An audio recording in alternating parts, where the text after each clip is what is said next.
on Morning Line. Thanks for joining us on this Monday. Nick Barris along with Allison Fields, veterinarian. Hi, Allison. Hello. Taking your phone calls, 737-7587. A couple lines open if you have questions about your pets. And we have another Ann to go to. Good morning, Ann. Yes, good morning. Hi. I have a question for the vet. Sure. Go ahead. I wanted to know, I got a Chihuahua. I've had her ever since about 2010. And I'm wondering if she's too old to be bred. Oh, a Chihuahua. Well, let's talk about this. Why do you want to breed her? Well, What's the point? No special reason. Okay, so if she's not a show quality dog or has some spectacular characteristics, I don't really think that you need to breed her. There's so many dogs out there that need homes. And do realize that every time your dog goes through a heat cycle, they have a higher incidence of having breast cancer, ovarian cancer, and something called pyometra, which is an infection of the uterus. I would strongly recommend that we just love her and get her spayed. I think that's probably the best bet with that. Do you usually try to sell her puppies or give them away, or what do you do? Are you still there, Ann? Oh, she may have hung up. Oh, now, by the way, well, I mean, she may, I mean, if she, all right, and your point I totally agree with. There's no need to do that. I don't think she'd been bred. She said, is she too old to be bred? Is there an age where dogs can, but, I get think harmful? that, I don't know. I think that if you just have a dog who you love and who you think, oh gosh, I would really love to have another dog just like her, and people think, oh gosh, let's breed them. Yeah. Well, now you have 5 of them. And none of them are like mom. It's just like us. Are we just like our parents? Sure. No. And so now you have 5 puppies and you don't know what to do with them. And where did you find the guy to breed her to? And, there's just, unless you haven't, and I'm not saying we shouldn't breed dogs at all, but I think if you have a family pet and you're just thinking, oh, she said no special reason why to breed her. If you're in that boat, I don't think we should be breeding them. Yeah, I mean, as you say, I agree from the sense that there are so many other dogs out there that need wonderful homes. No need to bring more in. I mean, if there's no specific reason. But you made a good point. Yeah, if there's a real specific reason, maybe it is. But if it's just for the heck of it, I wouldn't worry about it. Yeah, go ahead and get her spayed or neutered. Is it spayed or neutered? It's spayed for females, neutered for males. Do females, if they are never spayed, eventually go through menopause? They can, yeah. I would say at some point they can no longer breed. It'll come to an end with age because their body can't handle it anymore. Although I will tell you that there are very few female unspayed dogs in a geriatric age that I don't see with one of those things I just mentioned. Breast cancer, ovarian cancer, pyometra. So, yeah. For the health of her dog, that's a smart thing to do. It's going to live longer. Okay, good. Thank you for your call, Ann. That was a good question. Let's go next to Jimmy. Hi, Jimmy. Hello. Hey, Jim. What's going on, buddy? Not much. I got a 2-year-old pit bull. She's about 60 pounds. And she has not had fleas, but until this winter. It just started. She's got fleas, and she's allergic to most of the vet's stuff, and we was looking for some home remedies for the fleas because she's starting to lose hair. Why do you back toward her tail? Yeah, why do you say she's allergic to the flea control? Which ones have you tried? She breaks out a lot. We've had her at the vet several times. We had to pay $1,000 because she had a C-section, and you could see the bumps where she breaks out on most of the stuff we use for the fleas. Okay, well, you may want to try either Comfortis, NexGard, or Brevecto. There's so many Those now. are orals options, that a lot of dogs that have sensitivity to the topicals don't have problems with the oral ones. So Comfortis is a pill that does fleas. NexGard is a pill that lasts for a month and does fleas and ticks. Brevecto is a pill that lasts for 3 months and does fleas and ticks. Good. So just so you're clear, Jimmy, she has said there are pills out there. Yeah. There are pills that you can get, and so you don't have to put it on the surface. That that could be a solution. Most of the dogs that have sensitivity to the topicals don't seem to have a problem with the orals. So I would talk to your vet about that. I will just, you had asked about home remedies, and You can look online, and they will tell you all kinds of things that Like you can cedar put on your dog. Yeah, it cedar doesn't work. chips. I mean, it smells nice. I It's see not. people all the time who come in. They're like, my dog's got fleas. I've been using X, Y, and Z, and how's that working for you? It's not. So, diatomaceous earth doesn't really work. What about a necklace of garlic? I Right, mean, that'll keep the no. vampires away, It but will. would that not keep? It will keep because the technically vampires fleas away. are little vampires. They're They sucking blood. are, So but a they're a necklace of different garlic, not species going to of work. vampire, and it's not going to work. Not going to work. So talk to your vet about trying one of the oral tablets. They have a really quick kill time. I love them. I think they're great, and I think your dog might do well with them. Jimmy, thank you. Let's go to Faye now. Faye, good morning. Good morning, Nick. How are you? Hi, Faye. Good. Thank you. How are you? Just fine. I have a question for the vet. I have a dog. She's about 15 years old. She's a Chihuahua, and she's a diabetic. I give her 4 units of insulin in the morning and 4 in the afternoon. Okay. Okay, her vet has got her on this science dog. It's dry dog food for adults. Uh-huh. She will not eat it. And her being a diabetic, I don't know what to feed her because she will not eat that food. Okay, when was she diagnosed as a diabetic? About now, almost a year ago. Okay, so what has she been eating for the past year? I feed her, I feed her Cheerios, which is wrong for her. And he told me another kind with the shredded cereal that she could eat that would not up her diabetic, and basically just whatever I can get her to eat. Now, I've left the food out, the dry food, because he says if she gets hungry enough, she'll eat it. No, she won't.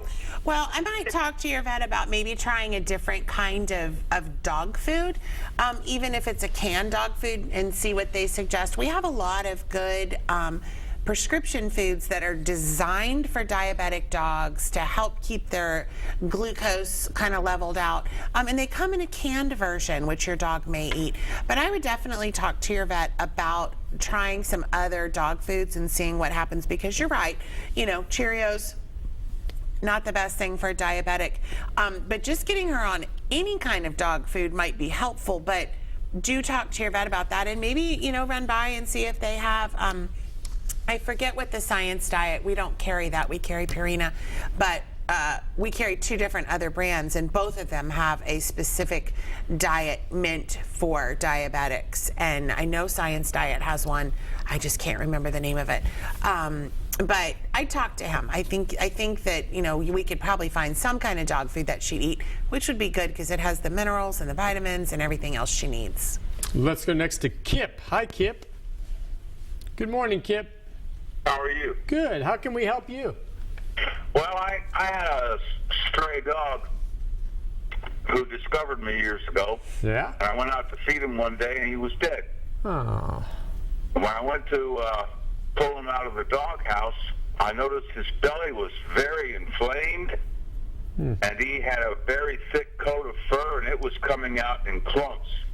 I was wondering, I've never heard of anything like that. If you could tell me what killed him. Wait, so he was fine the night before, and the next day you find him in that condition?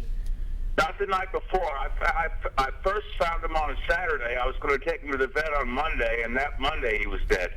Yeah, I have no idea what killed him. I'm so sorry. That's awful. That fast. I mean, he could have been poisoned. It could have been, who knows? That's like asking why that guy's laying over there dead. I have no idea until we do an autopsy why somebody would have died. Yeah, bloating of the stomach, losing it. Who knows? Yeah, Who knows? That is tough. Yeah. Glad he had a nice warm place for the last couple days, though. Yeah, I mean, you see these stray animals sometimes. You never know what they get into. And again, have you ever had someone, have you dealt with poisoning cases before? I'm not saying that's what this was. I mean, I don't know that I've dealt with poisoning maliciously, but have I seen animals who have gotten into toxins and been poisoned? Absolutely. Talk about this time of year as we get closer to when it may get cold. Antifreeze. People changing their antifreeze, and you're draining it out, and you put the bowl over here while you put more in, and the dog comes up and thinks it's sweet Mountain Dew.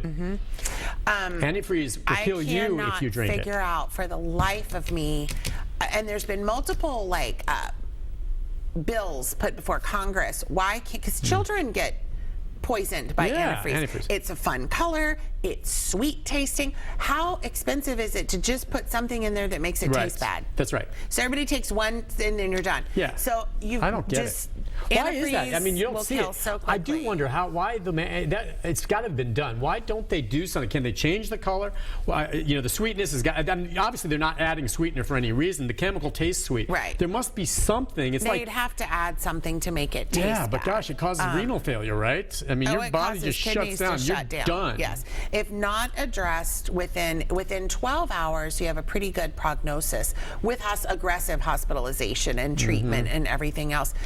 12 to 24 hours, not such a great prognosis. Past 24 hours, there's no point in trying. And then we're just talking, a little kitty comes and laps up a few licks of it. It doesn't take much. Right. Yeah, it's awesome and awful. And I've heard of people who have had their pets poisoned, I believe, deliberately by folks who don't like the cats wandering through their yards. They put down a bowl of antifreeze. And those people need to be caught and convicted.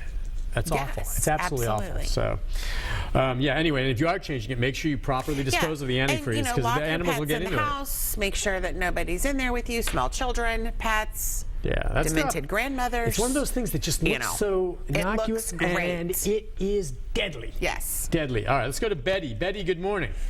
Good morning. Hey, Betty. I have one quick question. Sure. Allison, do they make a pill that will cover fleas and heartworms? Yes. They do. They make. Oh, they do. And what is it, please, ma'am? All right, listen up. We'll write it down. Write it down. Trifexis.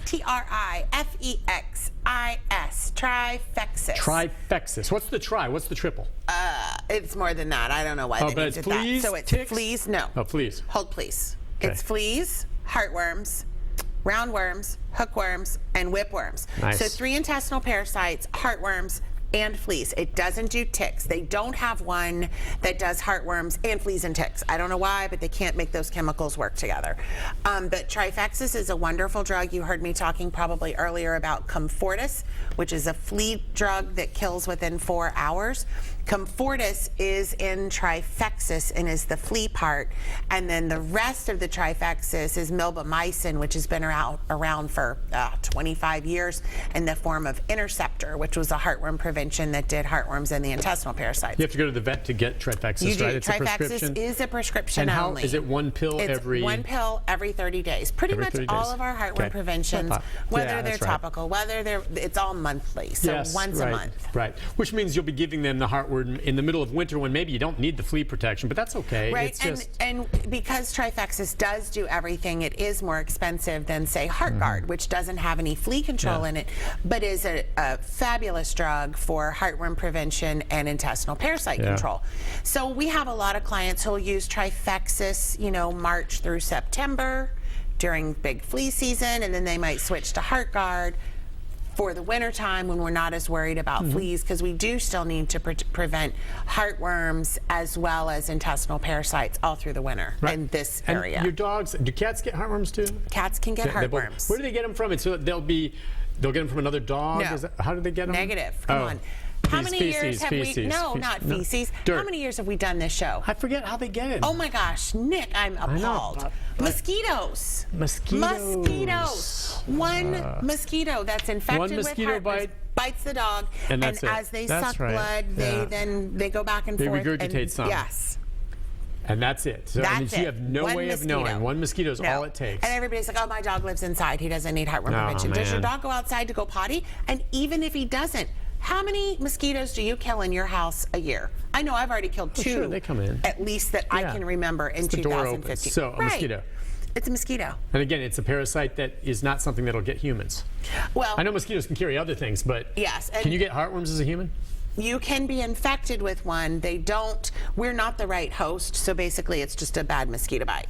Your body kills the little larvae, and it's more than you guys wanted to know. Now you're going to be freaked out about mosquitoes. But it doesn't. But no, it can't grow up and be a normal heartworm in people. It can in dogs. Cats are not the preferred host for them, and so cats don't get infected with, dogs will have hundreds of them filling up their heart, filling up their pulmonary vessels. Cats usually only get one. For whatever reason, but one can kill a cat. What about iguanas or pigs, potbelly pigs? Unknown. I don't know. Poisonous snakes? Right, I don't know. You Do we don't know. care if the poisonous snakes get heartworms? I do. Do you? Just because they're poisonous. Do you want to go doesn't save mean... all those little rattlesnakes that might have gotten Why not? They heartworms? serve a purpose. You know, Okay, well, they can rattlesnakes. be out in their world serving their purpose. You don't see. What's the most dangerous animal you've ever seen in your clinic? A monkey. Why do you call it dangerous? Have you ever been around a monkey? Well, it was a little cute little rhesus. And so he could have. And they have teeth, and they're strong as snot. They are strong. Listen, on that note, we're going to take a break. Monkey, the most dangerous. You've never seen like a cobra. No. God, that'd be awesome. We don't see poisonous Piranhas? snakes. No. No. Who has Okay. piranhas? What if there's I'd like to become, if I get a second career, I'd become an exotic pet vet. And I'd handle all the big boys. No, you wouldn't. Poisonous You'd run snakes, screaming. iguanas, what? We see iguanas. Not iguanas, what are the Komodo poison- Yeah, dragons. Komodo dragons. Take a break. Be back with more of your calls in our final segment right after this.